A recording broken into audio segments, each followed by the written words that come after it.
Heroes. A term that can not just be given to any person, man or woman. A hero is someone who should inspire, do great things. Some heroes can be good, some heroes can be bad. But at the same time, a hero is somebody that does feats unimaginable, regardless of physical, spiritual, or mental. But what happens when our legendary possible hero is overdone, put under pressure and heat that you can never push past? What about the case of our up-and-coming symbol of peace from My Academia, Kazuya Midoriya, aka Deku, the student to All Might, the goat of his verse, aka the last symbol of peace truly, faces a legendary evil-doing team known as the Sinister Six, one of the most evil teams within Marvel and arguably in fiction when it comes down to the case of heroes and villains. The Sinister Six in question is going to be based on the comics and general case of matter consistency when it comes down to them. Don't worry about the case of the visuals, they're just because of the fact that I have not gotten every case of matter pick of the comics and just because I like the versions and representation of them. In this case, Kazuya Midoriya is going to be facing Dr. Octopus, the leader of the Sinister Six, most of the time the evil genius, Kraven, the renowned greatest hunter in the world, Rhino, the Russian behemoth, Fourth, Mr.Negative, negative Black Force energy incarnate, Father demonic, devilish, menace, symbiote, Carnage himself, and number 6, the electrical magnetic maniac known as Electro himself. Let's see what Deku got against the case of this legendary team. Hope you guys will enjoy this. I love y'all. I appreciate y'all for everything. And let's go and get it in. Give me head. Give me head. Give me head. Give me head. Give me head. Give me head. Give me head. Give me head. Give me head. Baby. Give me head. Is she finna? Give me head. She wanna come and just. Give me head. I don't wanna fuck just. Yeah, all of these niggas are hating on me, but it's been one of. Yeah, his mama. Keep your clothes on and give me head. All of these niggas ain't told me to walk on the motherfucking beat. I ran. I blow the shit up and we get out. He asked if I'm to go like, bitch, I am. So his bitch. And I slam this bitch like a motherfucking slave. The minute she saw me, you know that she flagged. She fucking with me cause she know I'm a head. GLOUP. They wanna be like me. He'll walk my session is VIP. I'm so high up.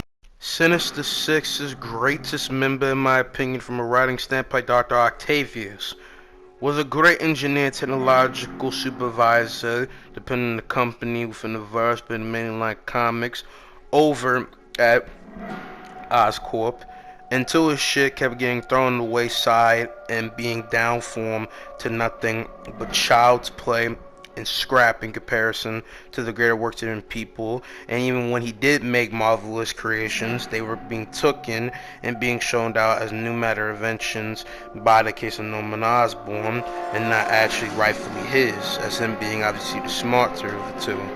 And so eventually, with the case of a mental disease mixed with same time psychopathic means of greed and downform of his spirit, would go down the path of becoming Dr. Octopus, making great technological advanced arms that are able to pull some crack case shit when it comes down to the case of strength, maneuvering, versatility, and adaptability.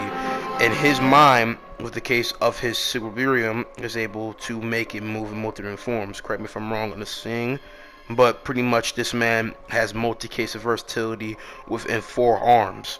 When it comes down to his feats and the matter of his capabilities, he's been able to tag Spiderman, hold his own against matter, different rockets, projectiles, outmaneuver bullets, pull some crazy capabilities when it comes down to climbing, grappling, maneuvering. When it comes down to his durability, he is not the most strongest, but can take hits by Spider-Man, even though obviously Spider-Man is a hero and suppresses and pulls back a lot when it comes down to fully outputting his greatest matter of power, what is being said. So this is a suppressed / holding back Spider-Man a great deal of the time, and Dr. Octopus is putting in a lot of his all with this, especially being older folk. What is being said with his attack potency, with being the matter of small building plus to a wank of the case of being city block to a minimum, right?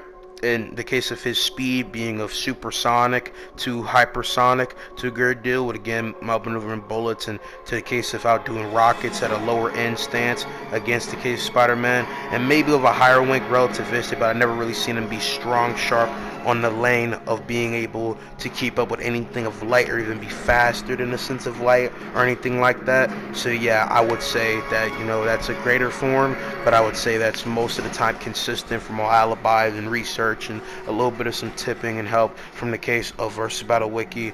But yeah, going on to the next member, in the case of Craven the Hunter, the world's most renowned and greatest hunter. In this fight, will not be like Bart Octopus being the brains and strategic looker of things, but instead will be giving the capabilities and skills and maneuvering capabilities for the possible adventure of the arena when it comes down to how to maybe lock in some flank maneuvers, being able to help out in some strategic mindset in fighting scope, not necessarily in tactics, even though he is very smart with his being said. I mean, to be a hunter, you gotta have some grounds of stones, you know what I'm saying? And you can't be a beast in human skin like Craven without popping precise on some different occasions. So this isn't to fucking downplay his smarts or anything, but Craven Hunter, for the most part, since he is a superhuman, right, or a low end peak human, he doesn't stay in the same ballpark as Kingpin in strength, but is not a normal nigga, and is very versatile when it comes down to the case of him being a powerhouse and being a guy that your girlfriend told you not to worry about.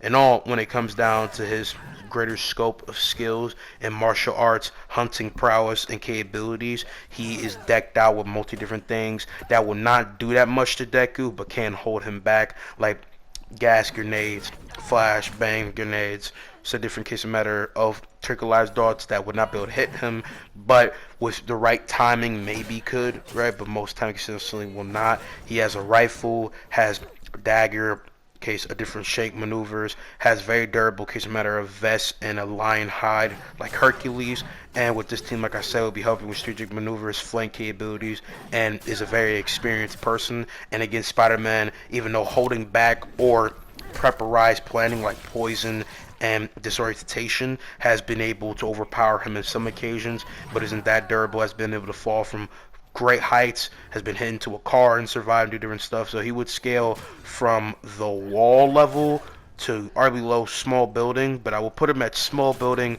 for the most part, just because of the type of stuff that he's been able to take and fight against. What is being said, and I don't know the exact count or number, I can maybe put it in the description or help you guys with it for the matter of DMs, but pretty much his scale goes within that far and wide. So I would say he's pretty consistent on that, right? Like that's a great level sense of that scale, like on some Springtrap to Michael Myers level of standard durability, right? So yeah, that's how durable he is a great deal of the time.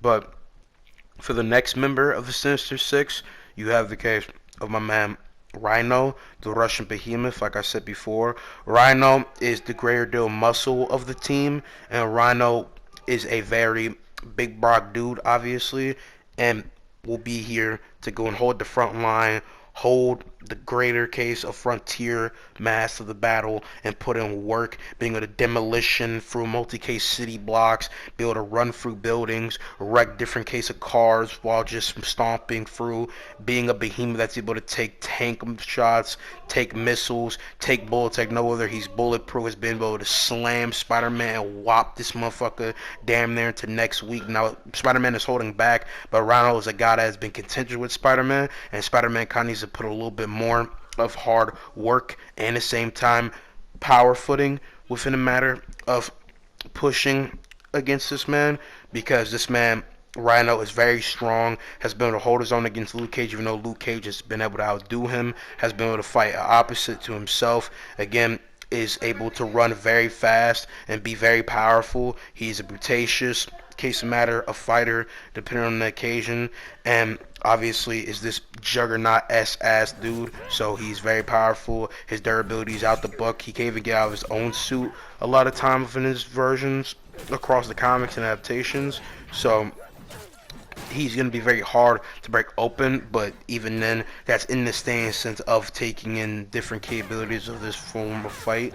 But simply put, within the case of consistently in the comics general form version, not talking about any others, the case of his durability stands within his attack potency and Newton's third law. What you dish out is also what you can take. Simple. He would be standing from the case of city block plus to city to arguably multi-city within his greater case heights. But again, this is taking the fact of the different people were holding back, him not scaling in the greater fall range, and the fact that the Rhino, even though being very powerful, does not win a greater selective consistency most of the time. So Rhino, I would say bare minimum like city plus, right? It's a bare minimum, not too far out, right? And the case of his speed would scale from the supersonic to hypersonic, and I would say the highest in is massively hypersonic, and I wouldn't really scale him to lasers if he ever would be considered to be shot by them, because he's just running through it. He doesn't actually keep up with it, he just keeps going, and anytime he's hit by anybody that would scale to a laser faster than, or even just a laser beyond his comprehension, it just beams through him, because the Rhino can run through a lot of shit, and it doesn't affect them, and the Rhino's been able to be full-fledged electrocuted and knocked out before, so I would even say that he's of the same scale. Might not have voice cracking, you guys probably hearing the audio different because of the fact that the audio you had at first was pre-recorded if it's an already saw this, but dope ass intro, right? In my opinion. But still, going forward though, the case of this four member Mr.Negative, Negative Black Force Energy himself. Within the comics is a great variety of capabilities to cause illusions, disarray within a man's mind for the case of fear hacks, nightmarish capabilities, energy manipulation, seriation of things, able to mind control people, able to conjure up multi different capabilities of weapons and at the same time projectiles, and generally when it comes down to tap potency would just be small building plus, and then in the case of his scaling to Spider-Man, most time again holding back, not going full speed, would most likely, I would say, to a take be just generally massively hypersonic, and will be a great vital part of the team when it comes down to the capability to do different things. And how he mind controls is obviously for the matter of pictures, for the matter of touching a person and sinking in his dark aura slash energy into a person and corrupting them and fueling them with the means of his power, which also can give him more credit of power as well. So absorption of energy is also one of his capabilities. Next, we have Carnage, son of Venom, and a brutacious and very violent and versatile case of dude when it comes down to his capabilities of a greater deal. Carnage is a lot more to this team and is the MVP. He's the strongest member objectively on a greater gross, right? Being from a very bare minimum stand consistent, but when it comes down to his versatility and hacks, being a symbiote and being one of the most cracked and young matter civil symbiote that has a lot more potential to gross more into great ways to shred a motherfucker. He can elongate his body like Sandman, be able to pull multiple tendrils, webbing, very versatile in the case for how he's able to make weapons, unhinged. He's a fucking creepypasta character out here. He's able obviously to climb walls, turn tangible, translucent his body in between a matter of things, being able to regenerate, have great capabilities in a matter of fear hacks in a motherfucker from the inside out with his tendrils, is very kill hungry, so he's bloodlusted a lot of the time, and Cletus Cassidy being a dude that is a fucking convicted mass murderer, a opposition, a motherfucker that belongs in a fucking horror flick. This man can get very creative with his capabilities. He scales in the case of attack potency and durability to the case of smoldering plus at the low end, but then at the same time with his most consistent and strong form high ends, I would put him easily multi-city of a smaller end to large city, and the greater capabilities of him has a lot more context and adding capabilities, but I would say he could get to the same instance of being like fucking damn near when it comes down to the people that he faces on different records to be crossing into the case of like whole dinner state end. I don't know if that's even like a whole power scale stand, but he's a very powerful dude in this among people. I mean, he's had full-fledged fights with Spider-Man and Venom, different case of matter of people scaling to Deadpool, being able to outdo him, even though Deadpool obviously being the merc with the mouth and never fucking dying, man, considerably fucking immortal. He basically just rips and tears through him without full-fledged case killing him. Has survived multiple kind of explosions, nuke levels, a different case of matter of hit by people with very multi-power scales, been overridden with multi-case of matter of gunslinger like case of matter of power when it comes down to Punisher, when it comes with artillery and different matter of explosive stasis of blows, where he's able, because of his regeneration, the fact of just that coming and play with considerable standard durability, gracing to stand to be of that top stand, and the fact that Carnage is a very versatile and ever-moving person will put him in those graces. But he could also add to that when it comes down to absorption, which we'll talk more about. But symbiotes obviously needing hosts and being able to have part-time hosts and be able to cling to a body like a parasite would be able to grace a higher stand depending on how this fight goes. But yeah, that's it for Carnage.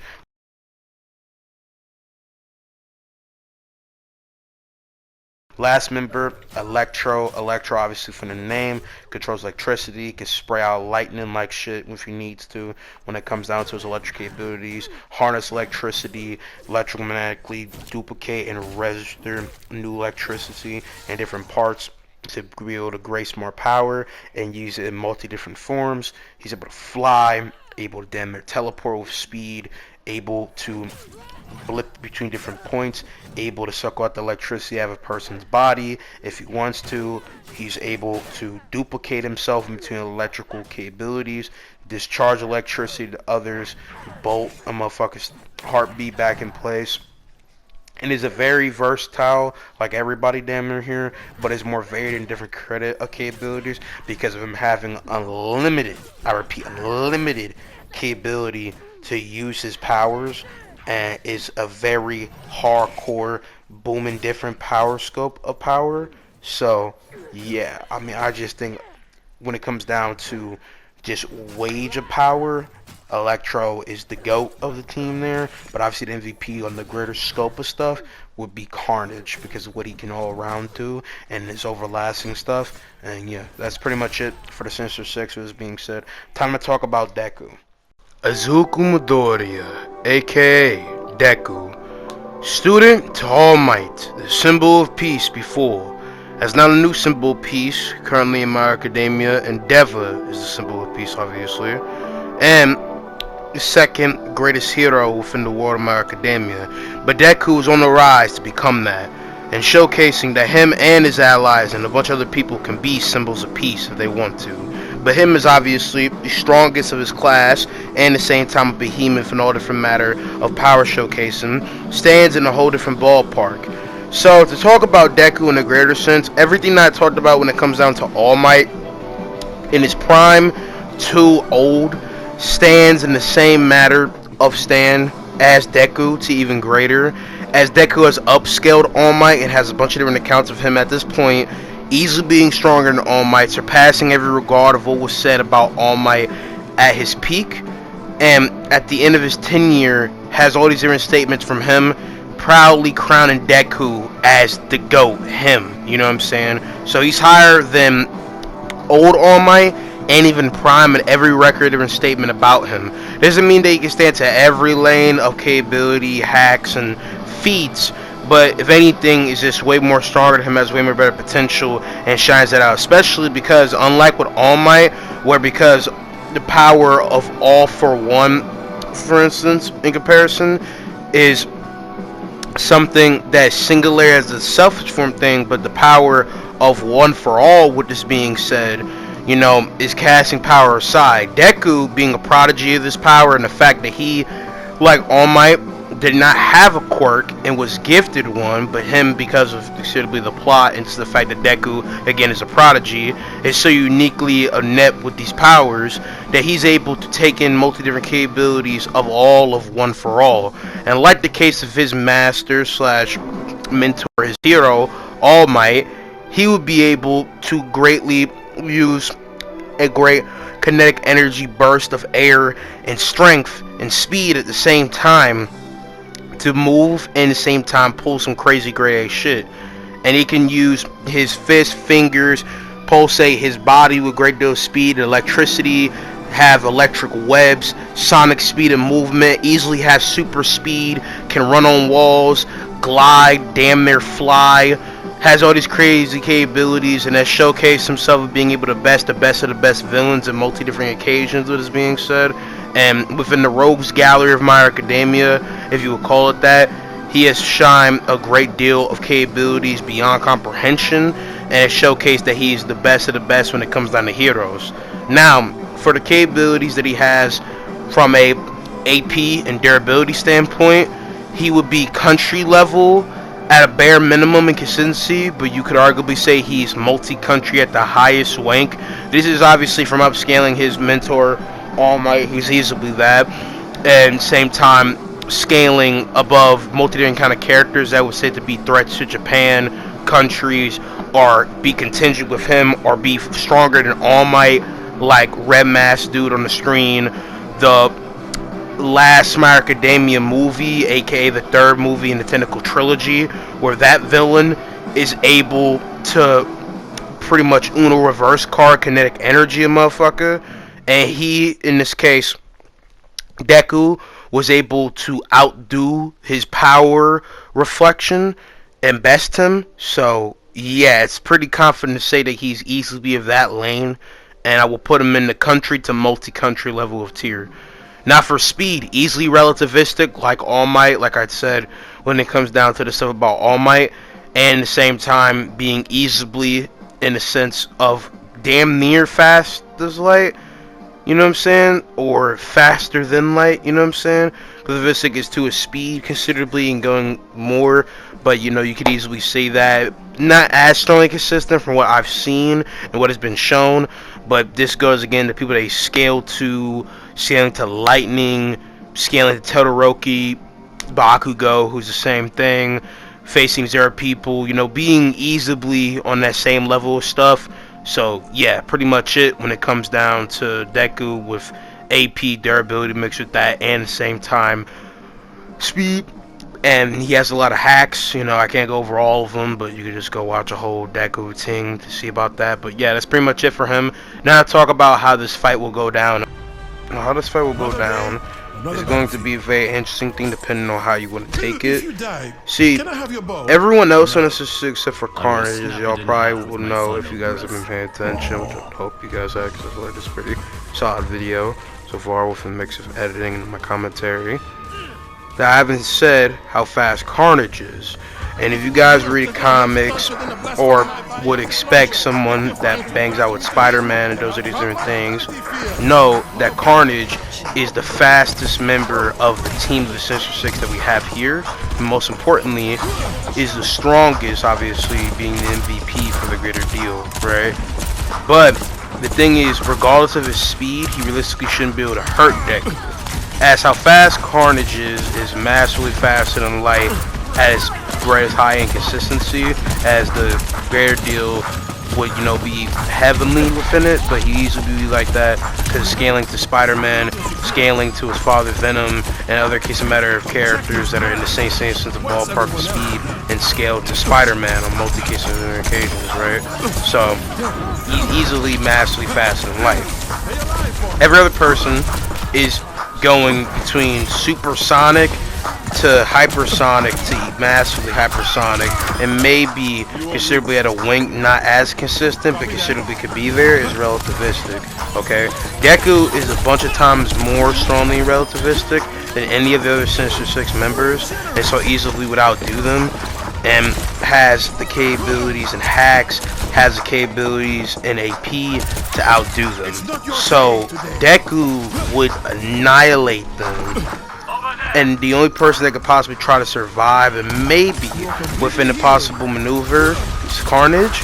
And even then, if Deku gets lucky, which, you know, we could agree disagree if he can, I think generally most time he won't, because I believe Carnage would be smart if he sees that in a millisecond every other person in his team is getting wiped off from the face of the earth by this man Deku, this little ass kid in a fucking demon bunny green mask, right?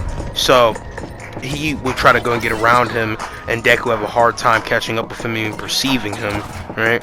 So yeah, simply put, Deku, if you stay in that stand, should best everybody. But at the same time, how I see Carnage maybe getting out of this is simply if he would absorb Deku, which is definitely possible. But the only argument is the fact of Deku's will mixed circumstances for how you perceive absorption going about play. A great deal of it comes in the case of 4 categories, being number 4, obviously your will, and I would say Deku has a strong sense of that, but his will to overcome all matters of fear and nightmarish things have never really been tested from what I've seen in recollection and in the manga from what's been accounted. Third is saying sense of hacks against it from biological things, a spiritual essence, or something more stronger than the incantation that is just the symbiote breaking down your body and infecting you in a parasitical like way. 2 being a sense of gain or sense of hostess choosing of Carnage, and it should be obvious that Deku is not a rightful host for Carnage. He's not a chaotic sport of evil and devilish time ass motherfucker. Okay, Deku does not have Blacker Force energy and that type of way, because he's not a menace. And number 1, the most important simply, is the capability of living in the mix of being absorbed by the symbiote, because the symbiote, depending on not having the right host, how much case usage and how the symbiote is like in its time of absorption, could crackle at the heart and soul of the host and kill them from the inside out. Deku, obviously again not having any of these strongly, should not survive Carnage going about the means to absorb him.